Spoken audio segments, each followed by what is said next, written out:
Hello दोस्तों, आज हम क्वांटम मैकेनिक्स करने जा रहे हैं। तो सबसे हम पहले जानेंगे कि ऑपरेटर क्या होता है।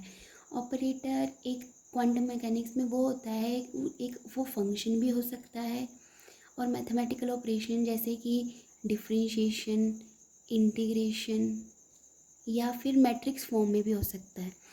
ऑपरेटर मतलब जिस पे हम वेव फंक्शन पे जब हम एक ऑपरेटर अप्लाई करते हैं तो उसमें एक न्यू फंक्शन जो आता है, ठीक है। तो ऑपरेटर अप्लाई किया तब आया, ठीक है। ऑपरेटर का भी कुछ भी हो सकता है, डिफरेंशिएशन, इंटीग्रेशन, ठीक है। तो जैसे यहाँ पे हम जो ऑपरेटर को जो है यहाँ पे ऐसे कैप से डोनेट करते हैं। जैसे यहाँ पे अगर ओ से कर रहे हैं या फिर ए से कर रहे हैं तो ए का ऑपरेटर, ये ऑपरेटर ऐसे डोनेट करते हैं हमें ऑपरेटर को।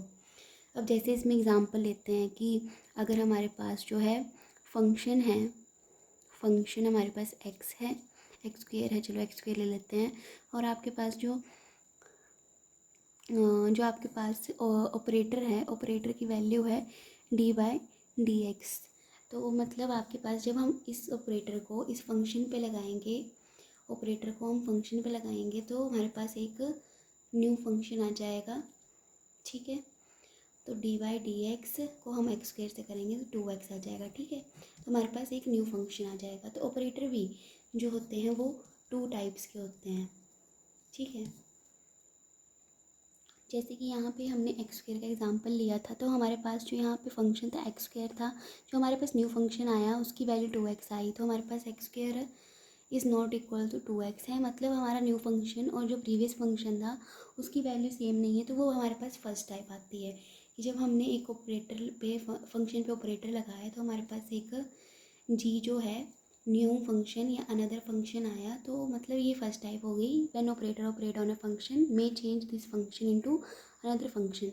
और सेकंड टाइप क्या है आपके पास, जो दूसरा टाइप है हमारे पास, जब हम एक ऑपरेटर पे ऑपरेटर लगाते हैं फंक्शन पे तो उसकी जो वैल्यू आती है सेम वैल्यू जो है फंक्शन की होती है। यहाँ पे तो डिफरेंट फंक्शन आ गया, सेम वैल्यू फंक्शन की होती है और वो जो है एक कांस्टेंट भी छोड़ के जाती है, लैम्डा मान लेते हैं, ठीक है। तो जैसे इसका एग्जांपल लेते हैं, आपके पास जो ऑपरेटर है वो डी बाई डी एक्स है और आपके पास फंक्शन की वैल्यू है ई की पावर 3x और यहाँ पे सी ले लो कांस्टेंट। तो जब हमने इसको ऑपरेटर को हमने फंक्शन पे अप्लाई किया तो हमारे पास क्या वैल्यू आएगी, तो सॉल्व करके देखते हैं।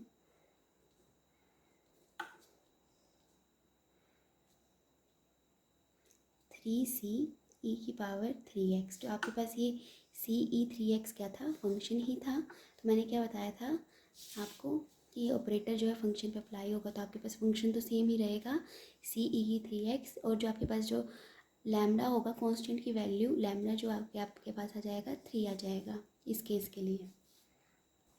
हाँ, तो ये आपके पास जो सेकंड वाली टाइप थी बहुत इंपॉर्टेंट थी, आपने देखा होगा ए ऑपरेटर जब फंक्शन एफ पे लगा तो लैम्डा एफ आया।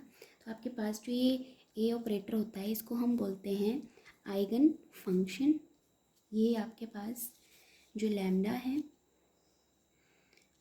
सॉरी मैंने गलत बोल दिया, जो आपके पास ये एफ़ है वो आइगन फंक्शन है क्योंकि ये तो ऑपरेटर है, और ये आपके पास आइगन वैल्यू आ गई और ये भी आपके पास आइगन इक्वेशन, पूरी जो आपके पास इक्वेशन है आइगन इक्वेशन है। तो यहाँ पे जैसे मैंने एग्जांपल में लिया है कि ए ऑपरेटर जब हमने साई पे लगाया तो हमारे पास लैम्डा साई आ गया। साई हमारे पास ये दोनों क्या हैं, आइगन फंक्शंस, और ये हमारे पास हमारी आइगन वैल्यू है और ये हमारे पास ऑपरेटर है, ठीक है। जैसे हमने आपने इक्वेशन पढ़ी होगी क्वांटम मैकेनिक्स में, E psi is equals to H psi, बड़ी पॉपुलर सी इक्वेशन है, ठीक है। तो यहाँ पे भी ये जो है हमारे पास हैमिल्टोनियन जो है हमारे पास ऑपरेटर, मैंने सॉरी उल्टा लिख दिया, H psi is equals to E psi. जो आपके पास साई है ये फंक्शंस हैं, ये हमारे पास हैमिल्टोनियन ऑपरेटर है और ई जो है हमारे पास आइगन वैल्यू है।